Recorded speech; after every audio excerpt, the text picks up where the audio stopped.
গতকাল ব্রাউনিকে প্রায় ২১ দিন পর স্নান করানো হলো। নর্মালি আমরা ব্রাউনিকে ১২ থেকে ১৪ দিনের গ্যাপে স্নান করাই।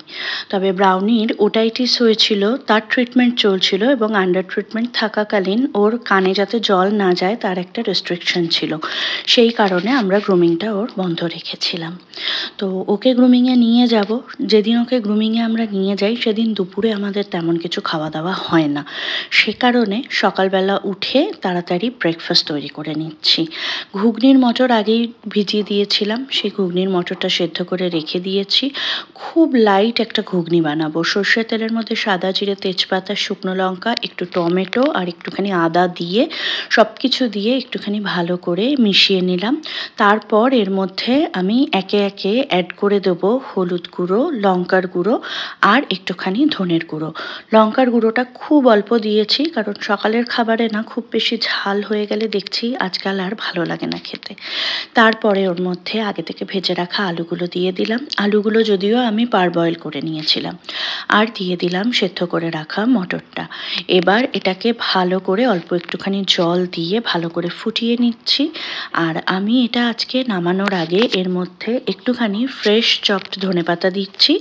আর আমি দেব আমার ঘরে বানানো ঘি, খুব অল্প, ওই ধরুন মোটামুটি হাফ টিস্পুন মতন আমি দিলাম। আর এর সাথে আমি আটা আর ময়দা দুটো মিশিয়ে একসাথে লুচিটা আজকের বানাচ্ছি। আর আমি কড়াইটা গ্যাসে বসিয়ে না বেমালুম ভুলে গেছিলাম, তো কড়াইটা পুড়ে গেছে। দেখুন চারিদিকে একটা লাল আভা দেখা যাচ্ছে কড়াইয়ের। তো আমি কড়াইটা অ্যাকচুয়ালি বসিয়ে দিয়ে চলে গেছিলাম অন্য একটা কাজে। আমি ভুলেই গেছিলাম যে আমি গ্যাসে কড়াই বসিয়ে দিয়ে গেছি, তো সে কারণে কড়াইটা একটু পুড়ে গেছে। লুচিগুলো ভেজে নিচ্ছি।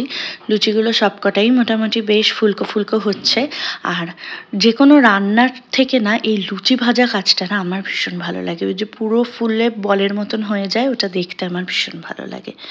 তো এটা খেয়ে আমরা আজকে বেরিয়ে পড়ছি ব্রাউনির গ্রুমিংয়ের জন্য। ব্রাউনিকে গ্রুমিং করিয়ে একবারে বাজার করে বাড়িতে ফিরবো। আর যেহেতু পরের দিন আমাদের ১৪ শাক খাওয়ার নিয়ম, তো সেই ১৪ শাকও আমাকে খুঁজতে যেতে হবে। কোথায় পাবো দেখি।